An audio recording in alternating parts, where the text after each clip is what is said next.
like, I don't feel like I won that fair and square. I feel like I went a little off the rails with the versions of the song that I was picking. It was also a song that had so many versions from around the world that it made that easy to do. It truly did. I mean, if ever there was a song to start that episode type with, like it was going to be Yesterday. It had to be. Yeah. It's the quintessential coverable song. So, like, by the book, I didn't cheat, but it kind of felt like I did. Well, even if you reined it in more, like you still would have dusted us. Yeah, maybe. But at least it took us 3 times, but we are all, aka Dan and I, are on the same page as to what the rules are of this episode that we're going to do with the Fairly KickAss podcast right now. Woohoo!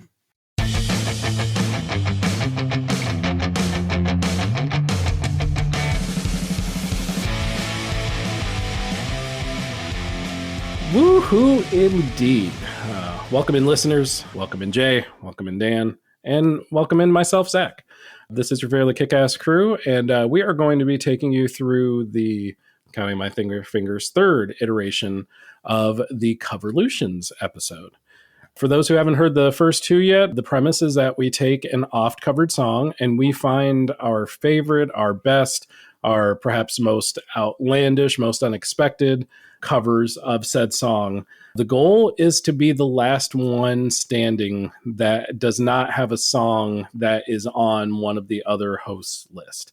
If I mention a cover of said song and Dan or Jay has it, then we both mark it off. Otherwise, we keep it going.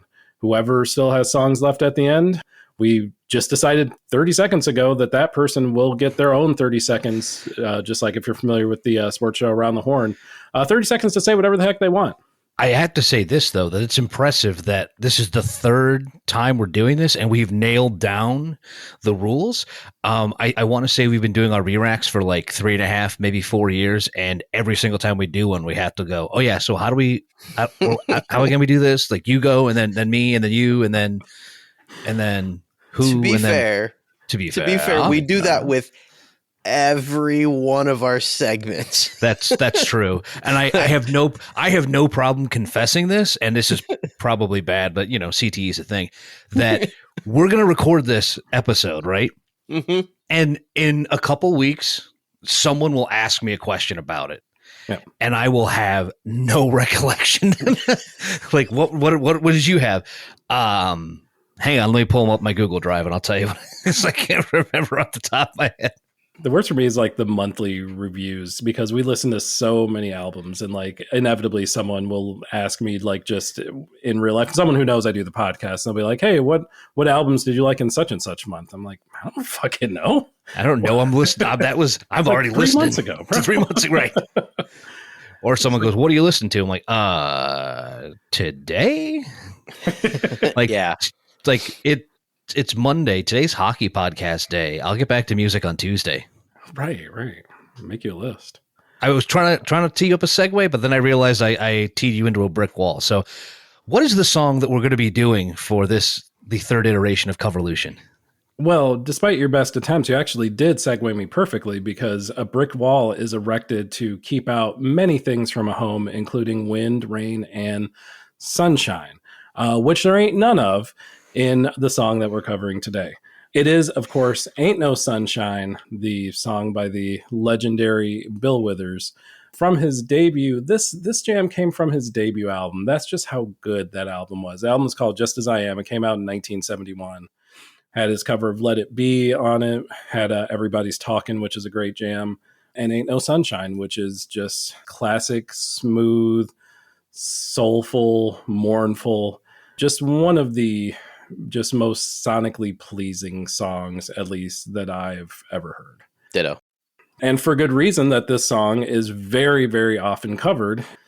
I would say more faithfully than, at least than Yesterday, in terms of the covers that I've heard have been pretty much to the best. Kind of similar to the Hallelujah that we did in the previous episode of Coverlutions.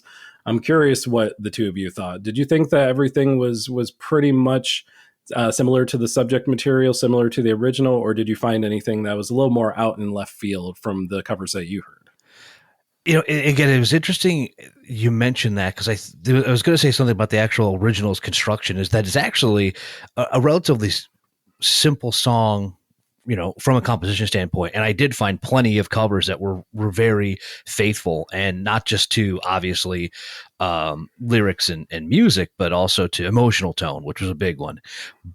But because that there's such a simple framework to work under, that you also notice that those that put in those slight changes stand out and make it a big differential from the original. Yeah, I would agree. My eight, my list here is a good mix of those ideas. Like there's, some that strayed about as far as you can and still make it good. But then I've got a few on here that are very faithful to the original in all categories. So I guess I'm interested to see how this plays out. I feel like I picked tunes that are probably going to step on you guys quite a bit, but I also feel like I've got a couple on here that will not be on your list. I was going to try to make that clever. That I sandbagged that hard. No, I think it sounds like the three of us kind of went in that same realm then. A few that were pretty close, a few that were a little bit out there, and it's going to be interesting to see how much overlap the three of us have. So before we jump into it, though, can I throw out the closest thing I have to an honorable mention? And it's an honorable mention because it's not a cover, it's a sample, but it's also been the thing that's been playing in the back of my head like the entire time I was working on this. I have a hunch what it is, but I want to hear you say it. Okay, cool. Because it's DMX and No Sunshine. That was not what I thought it was. I forgot about that jam altogether. And again, he samples samples the song, samples the chorus, obviously rewrites the chorus, but for whatever reason, that's all I could think of. And also because I could not remember for the life of me, and I still don't. And if anyone could tell us, please do, which MMA fighter walked out to that. It was somebody walked out, very relatively prevalent in the time where we were covering very faithfully, which is probably like a decade ago by now. But someone walked out to it. They were a champion, and I cannot remember who. Silva, isn't it? Yeah, that's what the Aaron says. UFC 148. Oh my God. How did I? Well, here's the thing. I don't know very many MMA fighters. I think you're right. No, I think you're right. And that makes it me feel even dumber that of all the guys that I forgot, literally the biggest guy of the first or second generation of MMA. Yeah. It's all right. We all have our days. For sure. Yeah, that's been that's like 2 weeks for me. Here's the thing. This is not a trivia show. This is a music show. I think you're okay. All right, I'll take that. You know what I'll take, Dan? I'll take your first entrant into this here contest. Yeah, for let's the go Coverlutions of Ain't No Sunshine. Hell yeah. Nice. Well, I'll start simple and I can just ramble for a little bit here because it feels like this is a song, and I'm sure you guys picked up on this too, that naturally flows. It's an R&B track that flows naturally all the way into the blues realm. And who better to do that than Buddy Guy? On his 2005 record, Bring 'Em In, which was mostly a covers album, if I remember correctly, he enlists the help of Tracy Chapman to produce a truly phenomenal contrast in their vocal delivery that is 100% down-home blues in that as well. It works so well because of the contrast in their tones, but also because Buddy Guy is just Buddy Guy on that track, and the guitar is on fire, and so is he. It is I don't know what else to say, but just a phenomenal blues track, and I got hooked immediately. I have not heard that, and apparently I need to listen to this entire album just looking at some of the other tracks and some of the other featured artists, with Carlos Santana on one of the covers on the album, with Robert Randolph and Anthony Hamilton on a different track. There's a John Mayer track that we could probably gloss over, but the rest of it looks really, really fire. Interestingly enough, like I like the Buddy Guy and Tracy Chapman version of the song, but I kind of wanted it to be two separate songs. Like I wanted a Buddy Guy track and I wanted a Tracy Chapman track. Yeah. I mean, and it would be great separately, but like I said, they're like, because there's a contrast in the two styles. That's why I think works so well for me. Cool. How about you? Well, you know what, you're the first one you did kept it faithful. in that bluesy gospel R&B realm. So I'll do the same for my first entrant. You know what? Faithful to the original, but with a super unique, ultra recognizable voice, slow and tender. I'm going to go with Aaron Neville, not the Neville brothers. Aaron Neville solo. There is a Neville brothers version of it too. I'm going with Aaron Neville by himself. Both of those were tough for me just because that voice to me just doesn't match that song. It didn't sound bad. It sounded good. It just, for some reason, it didn't work with my particular set of ears. And if it's a right, I get it. and if it's a testament to exactly how wide of a range that these covers hit, I didn't catch either when I was researching and then listening. Although I do want to hear him do it now. It sounds like you would expect it to be perfectly. He's gone. Yeah. Okay. Honestly, my little thing there sounded more like Andy Gibb trying to do it, but Hey, he might show up on one of these lists. Who knows? Well, there is in fact no sunshine while you're shadow dancing. You pretty much nailed it. You pretty much nailed it. Nope. Don't feel good about that. all right, Zach, fix it. Are we going to feel good about yours? I think so. I think so. I think this was the one that like everyone's going to have it on their list. So I just want to make sure that just in case y'all both go off the beaten path altogether and think the same way I did, maybe I could sneak this one through. We're going to try it. Technically, the very first song of one of, if not the most prolific music careers in music history. The very first solo song, I should say, because it is track one on album one, 1972's Got to Be There. It is, of course, the cover by one Michael Jackson. Does he sound like he's 13? Yeah, of course he does. He's 13. But he is, in this case, the best sounding 13-year-old in known history because it still sounds absolutely fantastic. And just a sign of the things that we all knew were to come, later in the career of the King of Pop. You slotted one through because I don't have it. Yes. Same thing. I do not have it either. I did listen and I agree. It's much with the Aaron Neville cover. It's exactly what you expect, a Jackson 5 era Michael to sound like. I did not know that he released that as a single before Ben, which was interesting to me. I thought Ben was the first exposure we had. So I'm just learning all over the place and losing trivia at the same time. It's one of those days, man. I get it. 0 for 2. Well, I have all of us as 1 for 1 on our Coverlutions quest, though. Yes. Well, let's get another one. Let's see when we can finally get one overlapped off the books here. Let me see. I might be able to, and I can make it quick because it follows that standard because Tom Petty and the Heartbreakers do a musically solid version. The thing that stood out to me, and I heard it on the live version from the Live at the Fillmore record, and what stands out is Petty.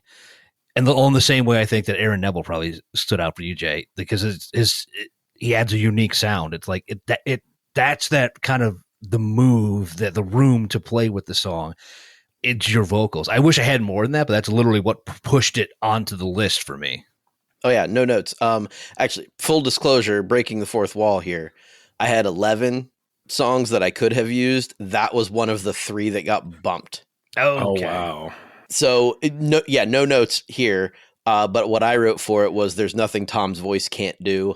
His guitar work on this make it line up nicely with Mary Jane's Last Dance. Yeah, actually. Okay, now that you put it, did you say that? Absolutely. Yeah, like it was a very cool rendition of the song, and I edged it out because I thought you might have it on your list. Then well played. Yeah, that's what I thought. Thank you. No, you get that one through for sure. It definitely was just like you said, the marriage of like, that's very much a Tom Petty song and it still very much Ain't No Sunshine, and both exist in kind of a balance within each other. So, and before we see if Jay will continue to bat 1,000 as well, to put that out that we talked extensively about what we look for in covers, not just here, but over the course of this show. And what we keep coming back to is, even if you do a standard cover of a song, finding a way to work you into that song, your style, your phrasing, whatever. Like you just said, this is there is no question. This is a Tom Petty take on this song. Yeah. And that's what makes it for a great cover.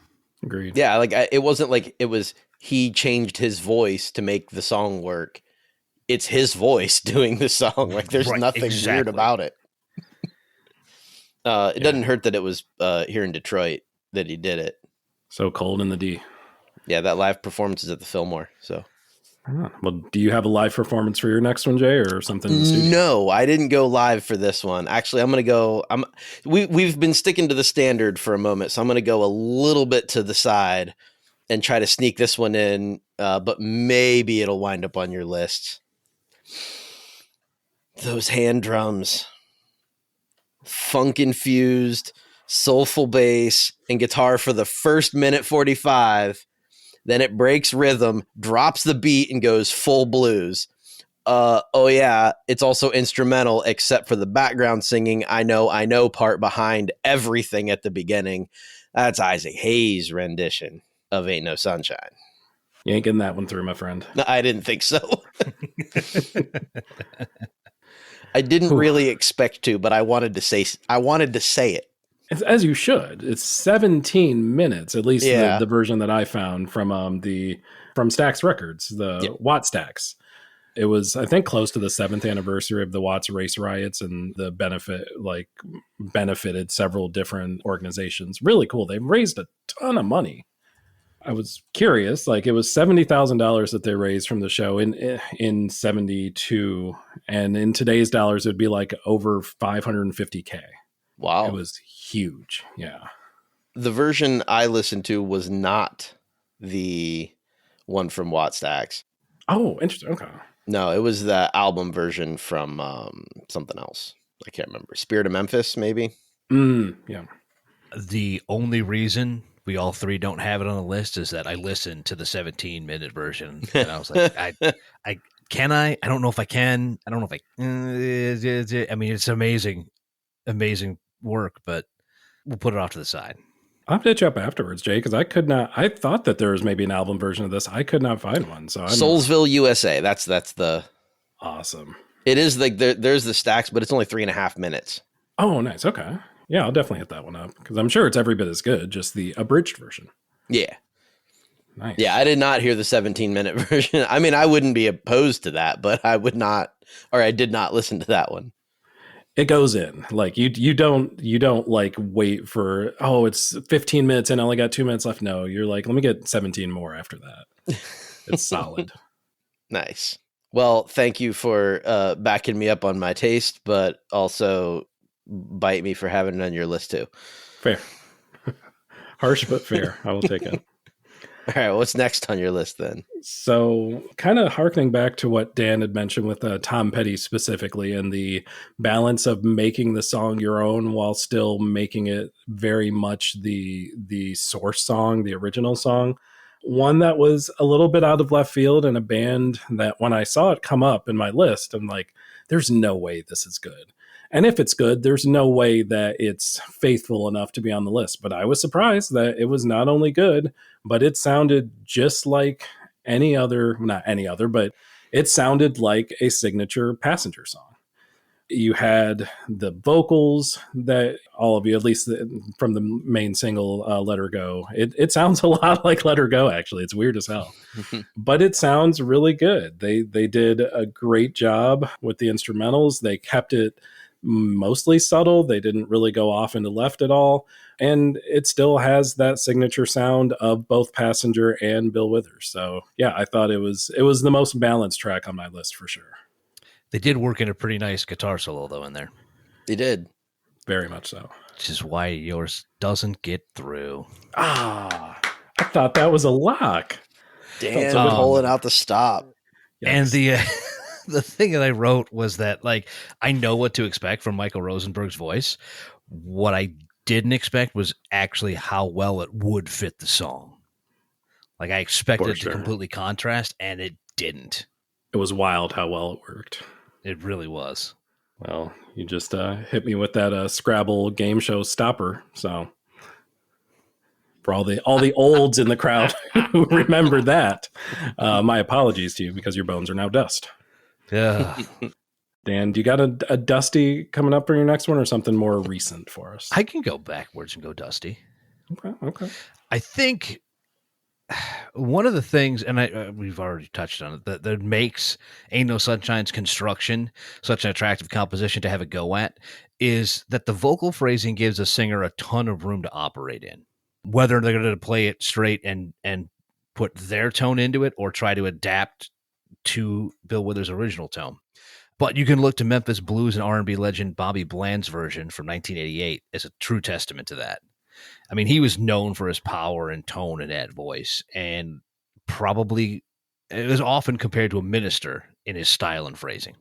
But for his take, he kind of downshifts himself a little bit and then slides into a more pensive performance. And don't get me wrong, he's still delivering with everything he's got, and every note is where it is for a good reason. I mean, I'm sure some people may discount the production a little bit. It is the 80s, like almost loungy delivery and a lot of horns.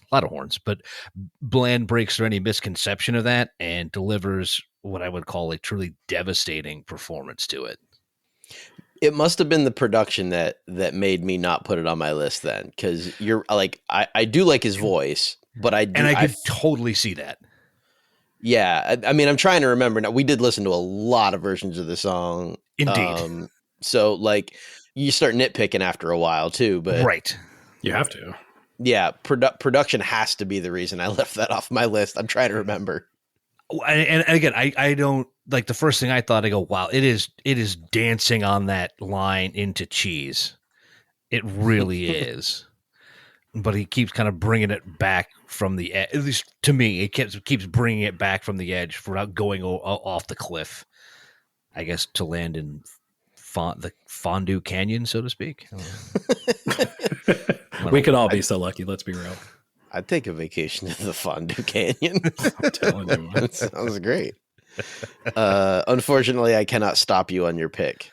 Nor can I. That one gets through, my friend. That puts him up 2 on us, Zach. Mm-hmm. Yeah, you got to be the closer, man. You got to be the Kira Sedgwick here. I know it. What do you got? Did you? Okay. Of all the places you went with that, I was not. I was more prepared for a Trevor Hoffman reference than. Oh, that would have been good too. Than a TNT. But hey, you know what? We know drama here, so they know drama. Roll it out.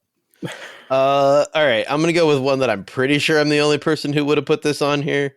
Not guaranteed, but I'm gonna throw out the Black Label Society cover of "Ain't No Sunshine." It is maybe the drunkest that Zakk Wylde has ever sounded, which is saying something, by the way. That is really saying something. But it's, to me, like, it suited the song. He did it as faithfully as he could ever.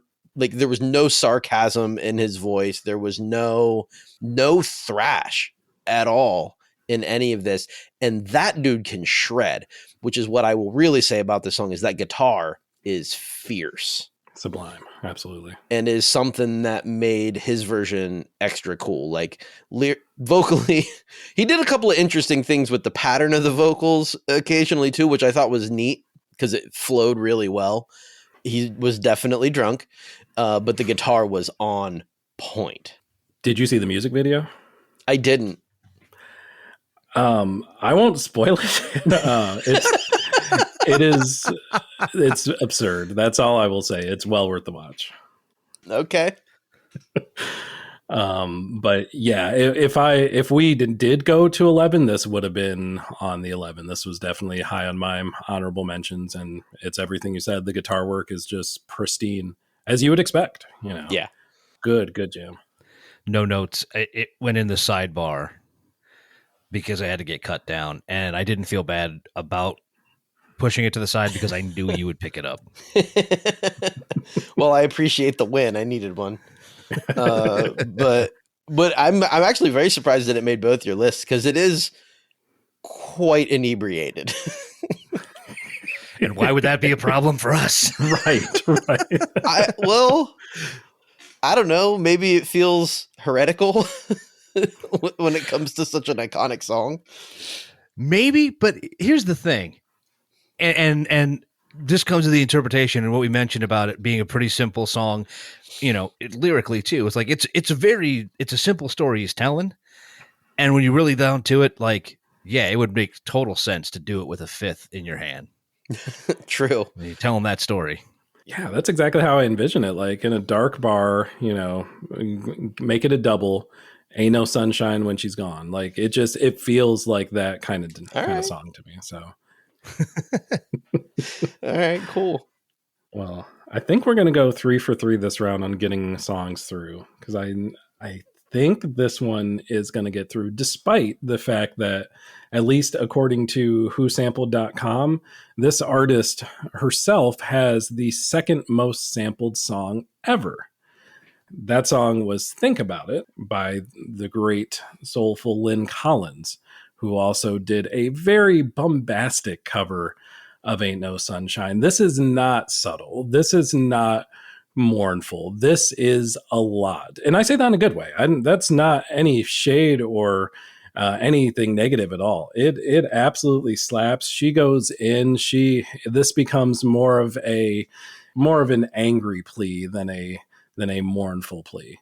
And it works. She sounds great. The contrast with the original works perfectly. And as soon as I heard it, I was like, yeah, that is absolutely on my list and only my list. Yeah, I didn't even hear that one. I was just checking my playlist, and I did not either. But ooh, I like the description of it alone because, again, not changing too much, but a reinterpretation of the lyrics, and that turns the song completely on its ear. Absolutely. That's honestly what I want from a cover. I mean, if you want, that's my number one thing with a cover. Make it your own. Yeah. Because you mentioned nitpicking, like if you have a cover that sounds so much like the original, the only way that it can be better is if it's better. Mm-hmm. And it's probably not going to be better, at least, in terms of historically, like the original version, everyone is going to think this is the gold standard of this particular version of this song. I have a slightly different take on that, but you know what? I'll actually save that in case I win this again, because I'll get my 30-second soapbox and then I will do a thing. I like it. I like it already. Well, we all went 3 for 3 on that one, Dan. So are you going to keep the train going here? There's a good possibility, I think. Let me go back to the bluesy side of things. Because I really think that while the song itself could lend itself to a wide swath of genres, it obviously, as we've been showing, it suits the blues the best. It really does. Lyrically and tonally, it's got all the hallmarks for classic blues tunes, which brings me to Dirty Blues duo Little Hurricanes version from their 2013 album of covers, Stay Classy.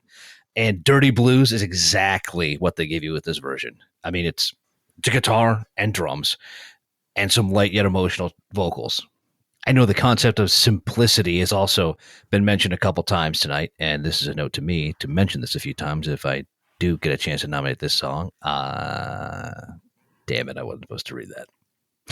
How many times did I tell you guys, if you put it on the prompter, I will read it. They're professional, man. What can we say? God bless it. Anyway, the duo's version is dripping with that grungy bar blues guitar, and it does exactly what I'd want a good interpretation to do. Yeah, it was fine. Yeah, it was one that I missed, but it sounds, I mean, your description sounds stellar. It sounds like it's, like you said, this is what it should be for this kind of song. It works. It sounds like it works really well. It was good. I do like that one. So that one came across my radar when I was going through I was looking for dirtier, grungier renditions of the song, and that one came up. I don't remember what site gave it to me, because why would I cite my sources? But it was good, but you do squeeze it through. Wow. Okay. Cool. Hold on. I was a little worried when I saw you react to it. I'm like, all right. Well, you make choices, and absolutely. I feel like it also could fit in the same bar that that you saw Zach Wilde performing in, just maybe like across the street, but the same neighborhood. Right. Or the same bar the next night. Yeah, maybe. Yeah. Maybe Tuesday's bar. blues night.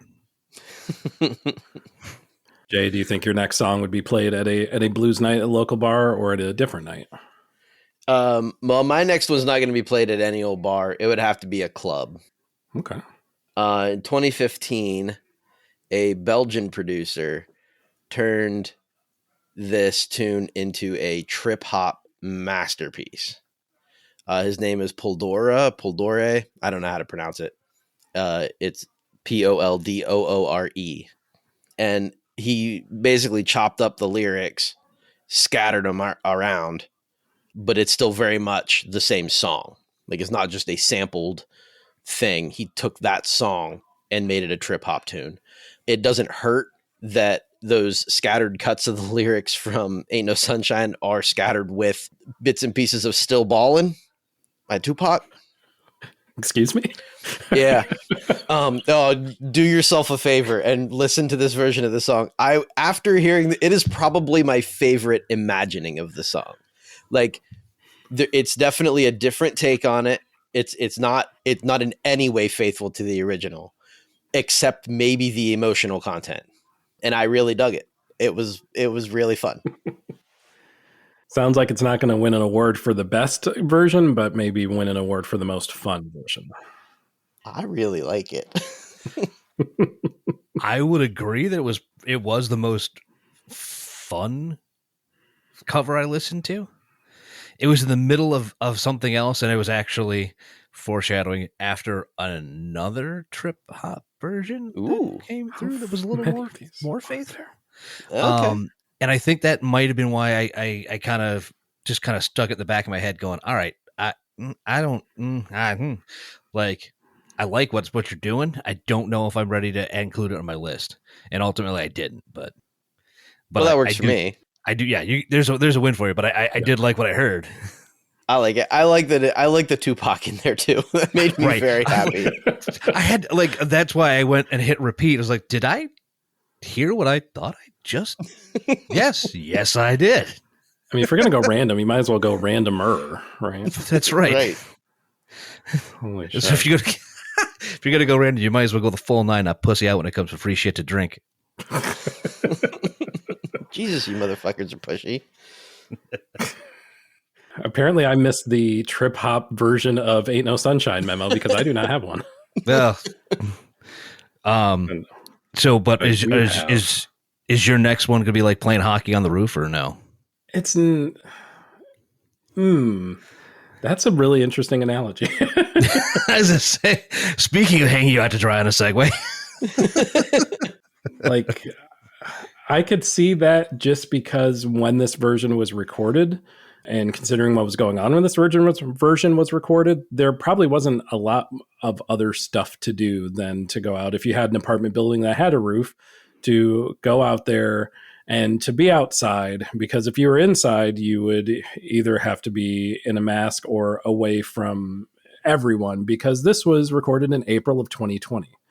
It was a weird time for all of us, obviously. It was a weird time for a cover of this song, but at the same time, it was a time when a lot of artists had their own home studios, their own setups, and so much beautiful music was made during that time. Music that had no labels attached, that had no albums attached.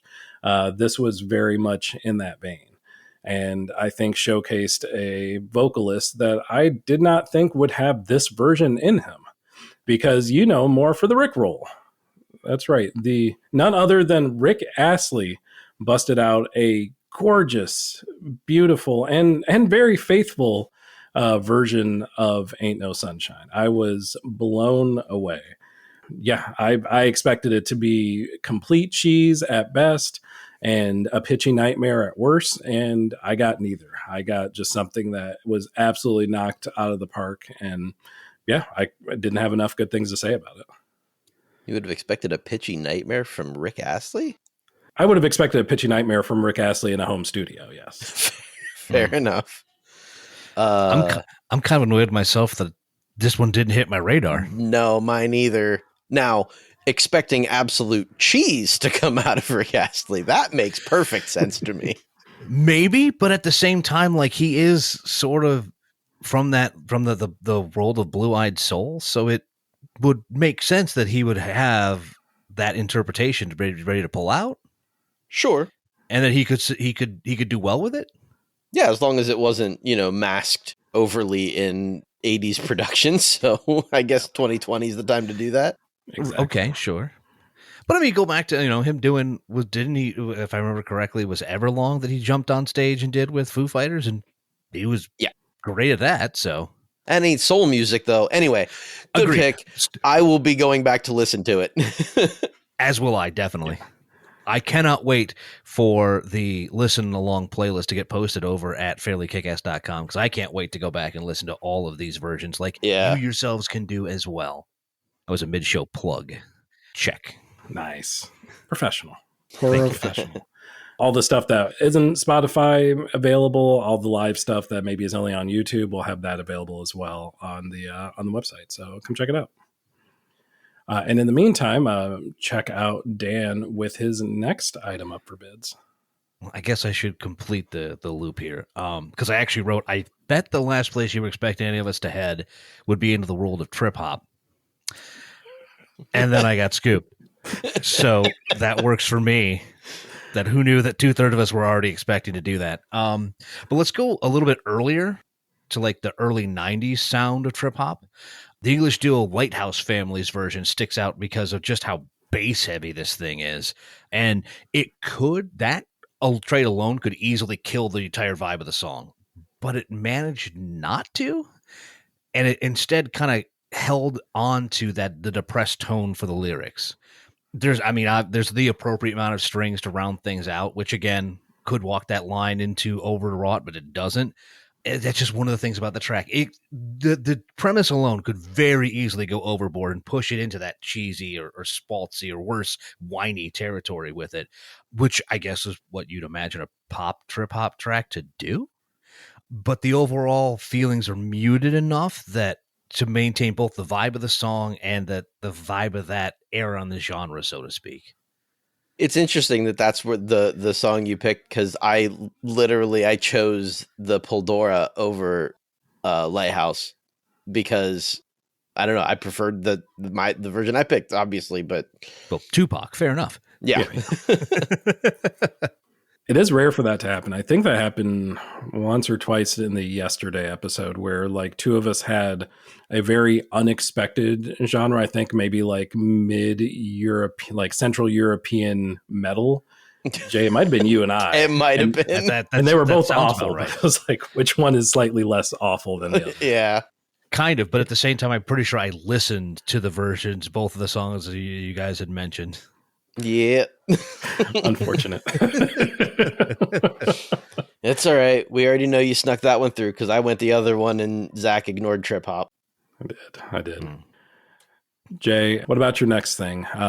Did you ignore some of the wilder stuff for your next option, or did you go? Yeah, so actually, I'll take it back. You, Dan mentioned the idea of some Blue-Eyed Soul, so I'm going to go that route with a version of a song that surprised me in just how bluesy it was.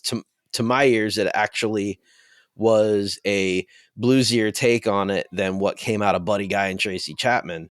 And oddly enough, from one of the whitest people in music, that's Joan Osborne. Her voice is phenomenal on this track, and it is totally faithful to the original, but just her vibes are just cool all through the track. It's one that I saw, and I don't know why I didn't get around to listening to it, because I do love Joan Osborne. I do know that she has that in her. You know, in fact, just thinking about my favorite Joan Osborne song, Pensacola, is just dripping in just blues goodness, in soul goodness. And I feel like that would have just slotted in perfectly with the vibe of Ain't No Sunshine. It really does. It works really well. So I have to confess that one missed me, but I reacted to your intro because I had a moment of fear take over me. Okay. Because I was looking at my playlist, and as you're starting to describe it, I went, oh, please tell me he's not going to pick the Kenny Rogers version. Nothing on No. Kenny Rogers, but that was a swing and a miss. Yep. Yep. And so I was like scanning my playlist, going, "Please tell me there's somebody else here." Nope. Oh no. I will admit, when I first saw the Kenny Rogers and listened to it, I thought it said Kenny G at first, and I'm like, I'm already slotting this in. Yes, that's what they on. did. The same thing. I went, wait a minute. I didn't put Kenny G on this play. Oh my god. Gambler, Imagine our shared disappointment. Yeah. Oh gosh. So speaking of the whitest artist you've ever heard of, Oh shit! actually a version. A very, very good segue.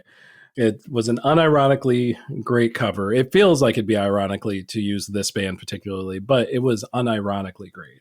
It was minimalist with just a guitar, piano, and some very light percussion. But what really sold it was the harmony. It was fantastic harmony from a band that really made their living from fantastic harmonies, and that was Hanson. It was buttery smooth. It was not over harmonized at all, which is really, really refreshing, because I feel like with a band like Hanson, it could be that every single note is like 3 voices. This isn't the case. You know, it's very well done. It's very tastefully done, which I was super impressed with. And I just thought the most minimalist version, I think, on my entire list, but it still worked really, really well. I do I feel like we treated Hanson pretty unfairly, given that like they were kind of trapped. Like there's talent there, but those kids got lumped in with all of the boy bands that were coming out in 97, 98. And now, I mean, it's fair based on what they produced at the time, but I do feel like they got the fuzzy end of the lollipop. However, I will agree with you that the harmonies on that tune are quite cool. I hate that I decided not to put it on my list now. I got nothing but agreement. I did. I listened to it. I liked it, but I'm like, I don't. Again, I had to, as we said, decisions had to be made, and unfortunately, it was just on the wrong side of the fence. I mean, we only get 8. There are probably hundreds of covers of the song, so it's tough. Yeah. Well, what's another one, Dan, that did make your cut?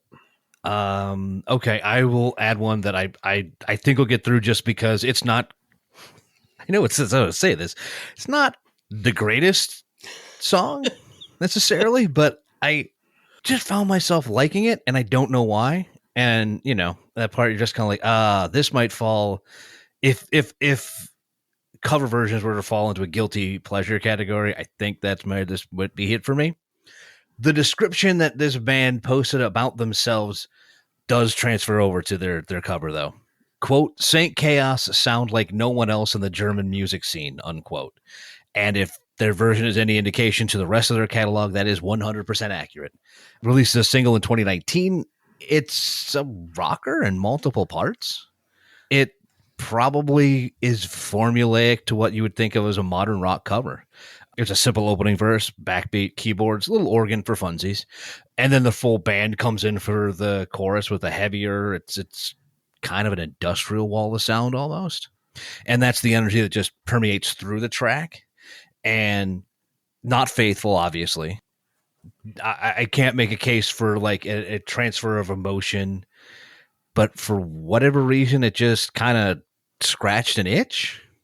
And I was like, oh, I'm going to put this on because I'm pretty sure I'm going to feel shame when I had to try to justify this. And I think that's what we're here for. Well, I didn't hear it, so I can't shame you for it, except to say that you called it a modern rock version, which already kind of makes me a little leery of it. But then also looking at images of the artist in question, it sort of looks like they fell out of a meth lab. Yes, indeed. That's why when they describe themselves as unlike anyone else in the German music scene, knowing what that kind of covers to a certain extent, yeah. that might be very accurate. Okay. Might be looking into them here in a bit. Right? And I don't know if I'm going to feel good about it or not, but hey, it gets you on through. Yeah, sure. It works. I think you're 6 for 6, aren't you? I think so. No. That's right. I got him on one. No, on he got me. Yeah, he got me a passenger. Oh, right. That's right. Yeah, I think both of y'all are 5 for 6, and I'm sitting at 4 for 6. I'm only at 4. Oh shoot! Okay, this is going to get tight. Zach, you were the one that did Passenger. Dan got you. Yeah. Yeah. Oh, So you've only gotten just with the Isaac Hayes. That's right. Yeah. Well, what else do you got? Let's see if we can get you again. Which one do I go with next? You know what? We're gonna go with one that you guys probably wouldn't have expected from me. But you know what? This version of Ain't No Sunshine is theatrical in a way that only Neil Diamond can display. Also, I have to mention that it just has a killer piano solo around the minute 45 mark that it's just mwah. Yep, you're right. Didn't expect the Neil Diamond. Didn't have it on the bingo card. There you go. Did you listen to it though? Because it is like it's right out of like his most theatrical phase, right? Like it's very stage worthy, very loud and proud. It's just fun. That sounds awesome, honestly. I love it. It sounds amazing. Yeah, again, I didn't even come across it as to a possibility. So I'm kind of like, I don't know. I must have been looking in the wrong spots, because that probably would have been again the over the top, but in a good way. Yeah, no, it's definitely over the top. It's very Neil Diamond. Yeah, it's one of those styles that you don't expect, that you don't think meshes well, and arguably it probably doesn't mesh well with the original, but it still probably slaps. Mesh well with the original? Probably not. Except, I mean, yeah, no, it doesn't mesh well with the original, but it's not terribly unfaithful either. You got me intrigued. I'm interested. You know what they say everywhere from around the world, there ain't no sunshine in America. Oh boy, which one? Yeah, we're getting down to it, guys. We're getting down to the end here, and I think my end is coming here very soon. I still got an ace in the hole, but yeah, I got 2 left still. Yeah, that's what I'm saying. I don't think I'm getting this one, but you know what? We're gonna go down in a blaze of glory.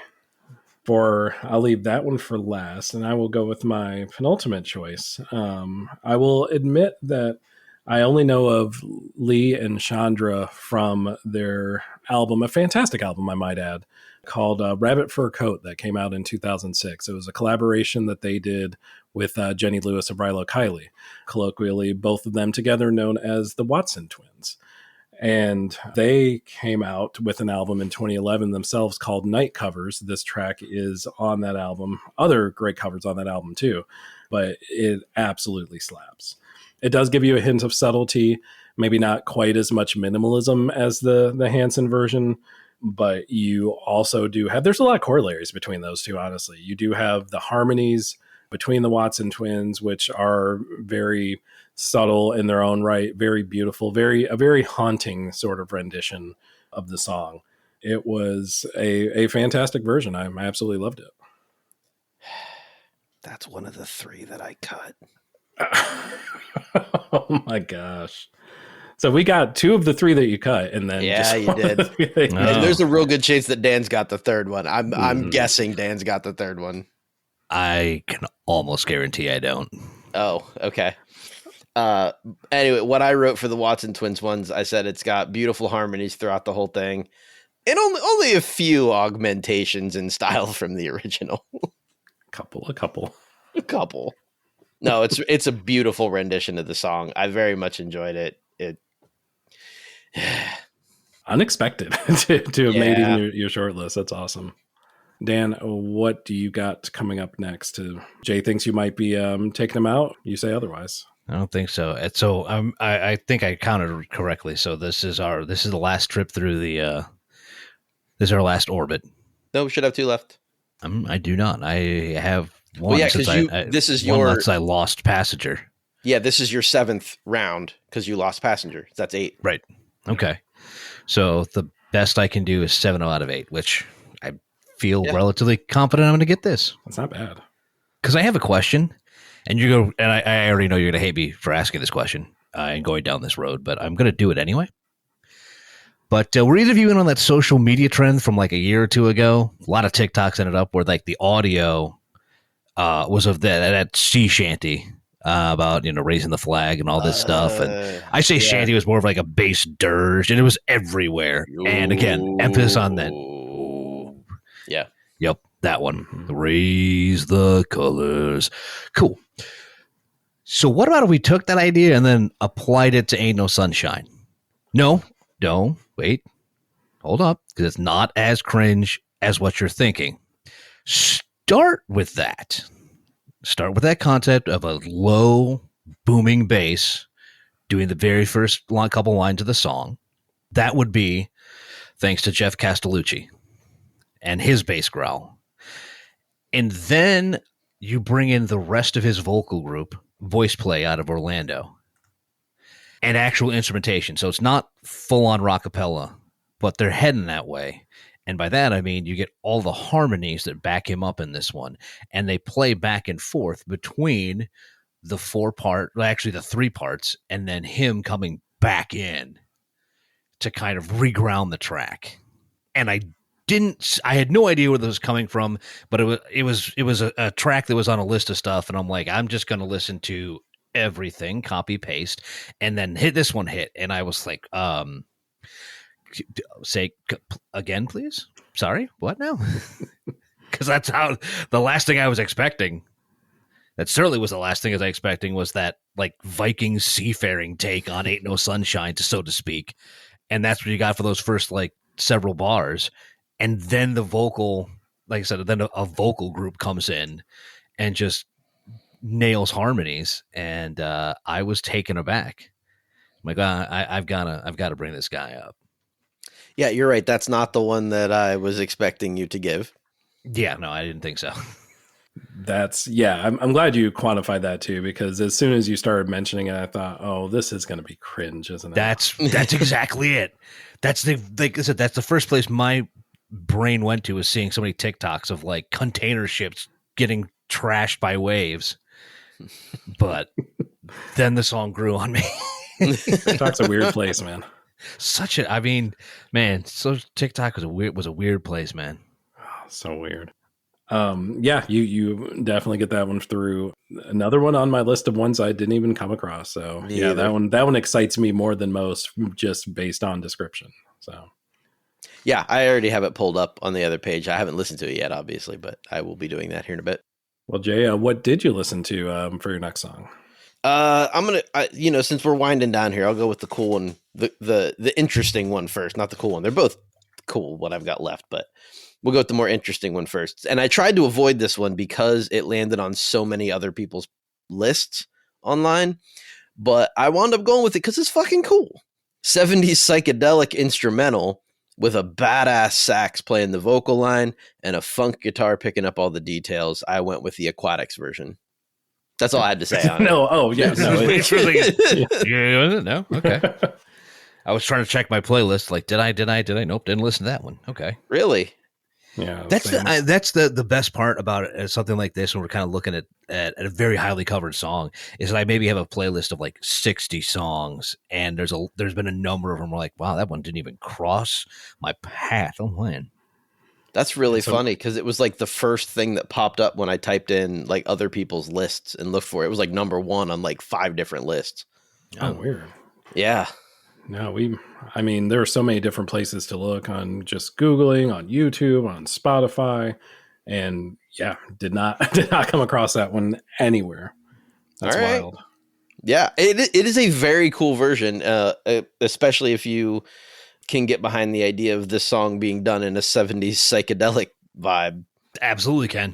Yeah, sure. That's what I said. That's when I keep mentioning the structure allows so much play that it can work in just about anything. Yeah. And it is instrumental, but it's a saxophone doing the vocals, the vocal line. Can't beat that. You really can't beat that at all. Nope, that's really cool. Awesome pick, man. Thanks. Let's see what you got. I think it's an awesome pick, but I'm not sure. I'm still kind of on the fence about this, but I knew 2 things when I first heard it. One, that it was going to be on my list, and 2, it was going to be the last song on my list, because there was no universe in which this ended up on either of your lists. So I figured if I did get far enough to win this competition, which, spoiler alert, I won't be, then this was going to be my victory lap. But instead, it is going to be my my Daniel Powter Bad Day American Idol Play Me Off song. Now, as we've heard in previous iterations of this, the songs that we provide are not always in the native language, which so far has been English. Sometimes they could be translated into a different language. And other times, they could be performed in a different language with fairly different interpreted lyrics altogether, such as the case with this song. The band is a Polish band from the 80s named Budka Suflera. The title is not Ain't No Sunshine, but instead is Sen o Dolnie, which roughly translates to Dream of the Valley. The reinterpretation changes the track from one of sadness to one of sadness, just a different kind of sadness. It's a crooning from lead vocalist Krzysztof Kugowski about wanting to escape the general and specific shittiness of the real world, which is something that I feel like a lot of us can very much relate to. The song ends with a term that I'm not going to try to pronunciate, but it roughly translates to he who was here once looks for it, in speaking specifically of the Dream of the Valley. The thought of finding a good, happy, comforting dream again is one that a lot of us share, and Sen o Dolnie does a great job to evoke those feelings. I thought it was really, really cool. Nice. I got no notes on that one because I did not listen to it. No. But again, I'm also rather disappointed that one didn't find its way on my radar, because that seems like like you were thinking, the perfect thing for a list like this is if it didn't suck, this was going on. No, it definitely didn't suck. It was not faithful in terms of like instrumentals, but it was very well done. But yeah, I am officially out of the competition, boys. Yeah, I've got one left, and that means Dan and I tie. No matter what, yeah. Unless, because it has to be. So he's already done, and you're already done. So I got one left. I'm going to go ahead and tell you what it is. It's a beautiful rendition of the song, and that's the wonderfully beautiful and haunting version recorded by the late great Ava Cassidy. She recorded it back in '96, but I don't think it was released until 2012 or something on her Greatest Hits album, or like the best of Ava Cassidy. It was part of like her live shows, but it is just absolutely haunting. Minimalist music and her voice carrying the whole thing, which she can do like very few others can. It's wonderful. So, you know how we mentioned that we got 2 of the 3 that you had to cut down from 11? Yeah. So you got all 3 of mine now. Was hers yours? For that reason alone, it's just it was in the middle of my playlist, so it was a very abrupt change. Yeah. That made you have to stop and pay attention. Yeah. It wasn't a case. That. Yes. I was blown away. Yeah. Beautiful. No, the one that you did not get, that I'm very surprised neither of you put on the list, even just for, the S's and G's of it all, would be the Me First and the Gimme Gimmes version. It was on my honorable mentions. It wasn't reviewed kindly. I'll say that much. I was just saying, I didn't know they did a version, but I also wouldn't use them. I wouldn't use any of their stuff in something like this, I don't think. I mean, if you're looking for the sheer fun of a song, they managed to find the sheer fun in every song they do. Absolutely. Yeah, it was fun, I guess. I'll give it that, but it just didn't work for me. Do y'all have any other honorable mentions that you wanted to throw out there, just like a lightning round? No, not really, because I kept my list short for the purposes of not distracting myself. Nice. Yeah, I think that's a good call. Like I said, I know I was been scanning the playlist this whole time, and yeah, there was a ton of stuff. I will say one thing that I was kind of like meh on, which I did not expect myself to be, which was a live version that Paul McCartney did. Yeah, ditto. Because also didn't sound like him either. Like, no, his was the first cover that I really listened to that I went, oh, someone was trying to do Bill Withers who wasn't Bill Withers, and I think that was him. That's a no-go. No matter who you are, I didn't love his version of it. I expected to and didn't. Maybe exactly. I mean, I think it was a perfectly serviceable cover, but because of who it came from, we had to mark it down because of expectations. Yeah, and I mean, for most people, that's not fair, but you're Paul Yeah, freaking true. McCartney. Yeah, True. I think he's earned that by now. Yeah. He's earned our derision on a cover. Yes, 100%. I know we just committed blasphemy, but still, it is what it is. The one that I wanted to throw out too was, Dan, the one I thought you were talking about when you mentioned the song being sampled in a hip hop track, and that was the Tupac track "Soulja Story," where Tupac was both voices in the song, which I did not realize until well into adulthood that was not Scarface as the lower voice on that track. That was in fact Tupac Shakur featuring Tupac Shakur, and it was a cool ass song. That's a very cool song. Also worth noting that we've brought up Tupac twice in an episode about Bill Withers. Yes, well, and it was all topical too. Right, it all works. Like I said, everybody learns from the greats, right? Yep. It's true. Well then, boy. Yeah, I was just gonna say, how do we round this out then? If we tied, how does that work? I think you both get 30 seconds. I think it's only fair. I'll donate mine. Give me. You can have the 25, and I'll take the last 5. How's that? Sounds good. Tight 55, Jay. All right. Well, as promised, I will go off on a little bit of a rant here about how I feel about covers. Sometimes covers become better than the originals, and because let's face it, not every song needs to be stuck in the past, and a good cover can take a song that's been played 1,000 times and throw in a twist. It's like when your mom tries to make your favorite childhood dish, but improves it with ingredients that were never meant to be in there, and somehow it's better than you remember. And I would say that especially with songs like Ain't No Sunshine, covers give us a fresh spin, new flavor, and sometimes they make you wonder what the original artist was even doing. That's not the case here, but it is the case for a lot of others. So a lot of times I prefer the covers to the originals. Nice. You still got 3 seconds. Well, I was trying to give it back to Dan. Oh, I didn't know. That was your 55. That was your 55. Oh, you waited for me. Oh, well, I'd just say 2 things. That one, I will prepare to actually have 30 seconds of shit worth saying next time. That because you never know when you're going to need it. And also, go fuck yourself, San Diego. Because some jokes are worth waiting 50 minutes for. Good man. Good man. Now that we got that all wrapped up in a tight little package, we here produce at the Fairly KickAss Podcast a tight little package on a weekly basis. And no, that didn't do anything for you. No. I mean, as not wrong as you are, I still do not want to. Is that not how we should have introed you to tell us where all the things that we do are? No, is that? It's there were worse ways. I'll say that much. Oh, I know. Not many. Don't lower. How many times do I have to tell you? Don't lower the bar here, because I'll limbo under it. I have a shovel if I need to. It's only fair. I mean, it's basically our brand at this point. But that said brand is a brand that you can get more in tune with on our various social medias on Blue Sky, Instagram, Threads, and TikTok. At Fairly KickAss will get you there on all of those socials.